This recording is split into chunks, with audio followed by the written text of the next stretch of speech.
Ya abusua for me chia obi biara ene eden so. Midnight natis ba kope. Natis ba kope. Oko YouTube wase ya YouTube natis Facebook na inti. So ofrem na wan a onya mistake kra. Meda wase ene day me no ba be che message ketu bi. Ensem ketu bi. Ikurum Ghana ase di otumi se ni akwa koduru ni ese lockdown no. Aba be hadwen. Aba be hadwen. And so at the same time asa aba be boa. Obi bebusa se aden na lockdown aba be boa. Ye be chirim kakra bi enya bufuo so. Me madwen ne mente ase.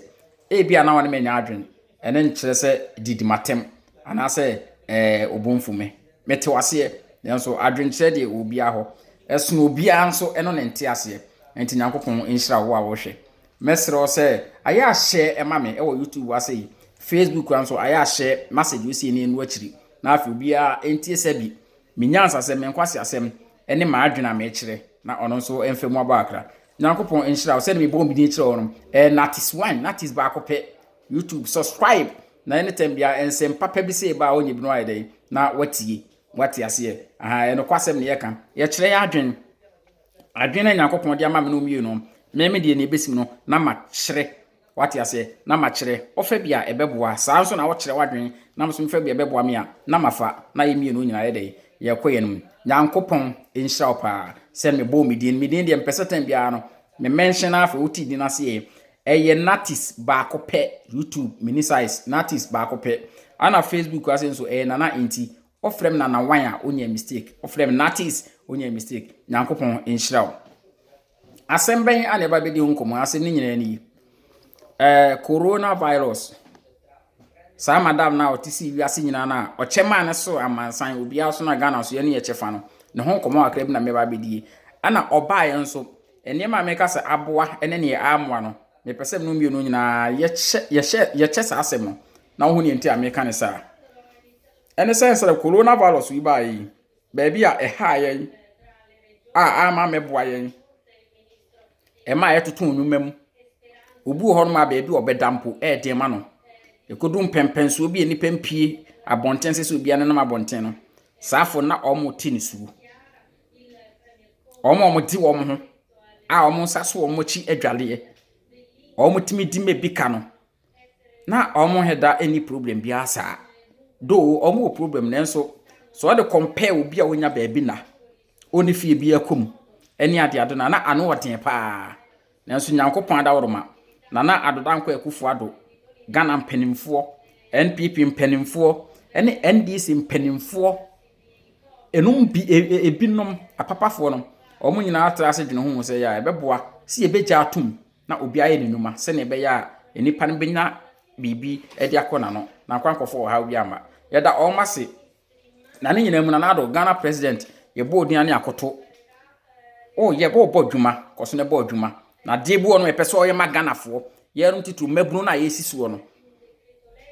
na daachi bia no ni ho no mu a yetimi abodin ye mpese ye begina ye bebo odin ne ye de kaos na besi cathedral ne de eno de nya de ye be ka okra na so waye bi Nyankopon enhyira wo ene mpanimfo Ghana mpanimfo amam mpanimfo president o mabako nyina ye de o masem na asem ne nyina nie Ghana fo mesro wo a wo hwe me Facebook ase ma obu mfumi o obufumi a obese me obufumi no me ye proud so obufu ba ne nyina no se coronavirus yi na ado dankwa akufu ado wa makwase nyumanya adwuma wate ase nanso asori churches na so nya abotre e wo se hold on kakra because yetimi bom kosia ho ti yade no nse ni sifate no se nya ba akopɛ no de no be fra solum se yepani ekwasolo one Sunday mbokura na enipa dodo na betime nya bi nti enya abotre ma yade no nko na omie kwa mayen safe de mutimi ko bom mpaye mutimi ko makom kyene mutimi ko eni ma mope ewo asori de mo no ba for na no de nsori bia entai din edana nasi kakra me kan se wo oba o hweme be ma wo hweme wudi adanse se coronavirus u ba yi se na nado ensora be time ama se eno so no eduru no obesa ba be kasa si ye be ko si ye nko ye te Ghana ha ye twen mi me se de asole na ye nko no de aboa mi o na wo nso a wo hweme no aboa anayemo a men di mateminu aba ana menu aba ma tie ne meka ne yi wate bebrebe no one thing say edu sanda ye de entade ene ya ho fe ya ho siesie ekokire kwa ekokire wasole obi be ho se ne yesi fate ya ho fe ne ade me a make asa hwa beka me nkwa asole da me age ni 100% age Assemblies of God asole amakwa no me wiase am asole amakwa no me kura me head an kwa asole nche sa wo Assemblies of God kura me nko no 6 years me be wiase nyina me nkwa Assemblies of God ni 6 years ba asole amakwa no entina mse me age no ebire bi atwam na me Assemblies of God ni ba for now me nkwa Assemblies bio me nkwa asole bia nanso maadwene kire me se e wo se me bobrapa me di no kure se me adwuma bi na me ya me kumi ho eye adwuma me di no kure ma me nua me hu so obi ni bi na me obi a e wo se me mane kakra ono nso se de ba nanum me di se eno no eboa ana emwa eboa nanso wanhwe ya me am se me nkwa sole bio no obi tenche no onim obeka se natis na nentipa na kasa se we bonsam awia no me da se bonsam awia me na bonsam awia na se bonsam kro no se menye papa me obi a me ma obi bi se obi ho okire no na se metimi apagya na me mpagya no se me nsa so mechi adware a me nyalo foforo de enka ho na sa adwene we se nyina wo metirim e ma me nin konkonsa wate ase ni kwa se me tachi obi yere ba wo ye ge na ni bidia wo ye me size me kana be pene ane ahehye beta eno bibie no ho na sa adwene we nyina wo metirim na se bonsam na wiam de abonsam kro no ho woden na me so no mu nso ache enti mesrew Nana Addo Dankwa Akufo-Addo president Ghana president nana yebo dia ne asole na kopon enhyirawo eno shepa enye ne wo pene se yade we si aba na Ghana so yenye bie na afei ye wa ho kirim sei nanso Ghana ha sei se koba se coronavirus no etekoda na o makwan se ye nkonsole a nana mesro enye nsole ni nyina na wo so makwa se wo nya asole enye nsole ni nyina na mesro enye nsole ni nyina na wo so makwan se enya asole dabi ensole ni bi ba haka na ase for business nyankopon di no mobo wo asofofo no mo ni aden hye nkoma kose yetonton nsuo enkuto wireless ne anka twade ne ade bonya medin kantam ye bibi se ne na omu ye bibi ama enkusi aka omo boa eye omo ankasa ho omo yefunu bi ana omo pe ne ebekom wate nti mesro no na se koba se wo makwase nkwa asore ya na mesro se ne kwa so oji asole bi atum sa se ensole ne nyina anya so se no mpese be se bi preduasa minim sa Rwanda wo se hwan president no ye ne nyina efoli news no eti o na bomadi so obeye biu so obi ya de papa na usua na usua no a eye dan so obeka so obi na aye nti usua nipa no na ne yebesro eduru bra coronavirus nyankopon so bo nka ye se na ma woni na honom na abegye timpa organa ase dina coronavirus ne ke na Dankwa Akufo-Addo breso awo baaye ana obeye bibi we se breaking nsole ne bi twetwa nsole num ebim e ma se Ghana afi yentuma pa efra na mesro si de ne tok efom e wo Ghana ha se ye ya ensole ne bi one man churches problem abanyina titru problems aba wasofofo ho ene de ka twe nyina ye one man churches omne critical problem yo one man churches ya na ekriti problem enes Assemblies of God me masole am Assemblies of God ni Assemblies of God ye revival bia na so mo Bible afodie bi mbokura na o mutimi kofa one man church because of sika on bedi enti wo mutimi kofa one man church na wa ba bedwuma be hye sebi nkwase yankom e wasaf asole na me Assemblies of God am koso mpe me boni din na odwasa nkwase yankom hye ne sa na emanema no so fit me makwan e me kofa obi ba because of sikanti na one man church sofu bia ba begino so ni nyame afre no asofu yi telephone number se nyame be shiro ade se nyame heda ma sofu difo bi be yi telephone number bi e boge ni din yi telephone number afi ma no e ma e wasol ka twe sofu boge ne telephone number na se nyankopon e de number na ma ne se ge no nyankopon e ba be boa no wanya kun be pem na me no kasai e na me no kasai oba no kro nwale what you say entina na ye be serew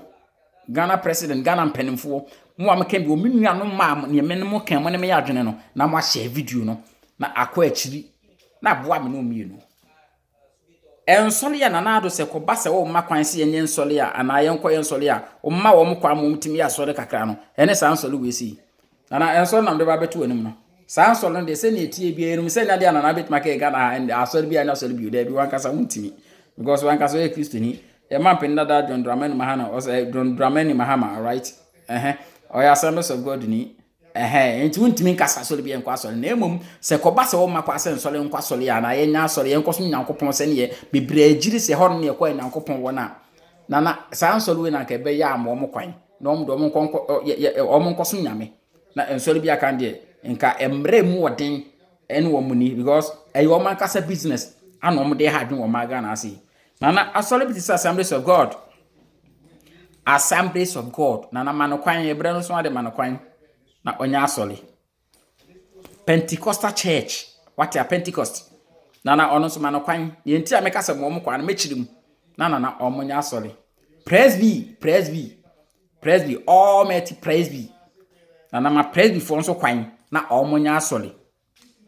Roman Catholic Roman tete asɔre Roman fo kum nipa wo wiase bebrebe na nso na mo kwan na omonya asɔre Methodist right Methodist ma omo kwan na omo nso enya asɔre Deeper Life Deeper me Deeper fo nso kwan na omo enya asɔre Church of Christ omo nje tight ntum no na ma Church of Christ fo nso kwan na omo enya asɔre yenuanom nkremofo Allah na mo nso kwan omo nso no mo asɔre 100% because nkremofo de ye nyina agitum so omo de bafo de manyankopɔn so osidni ade ne de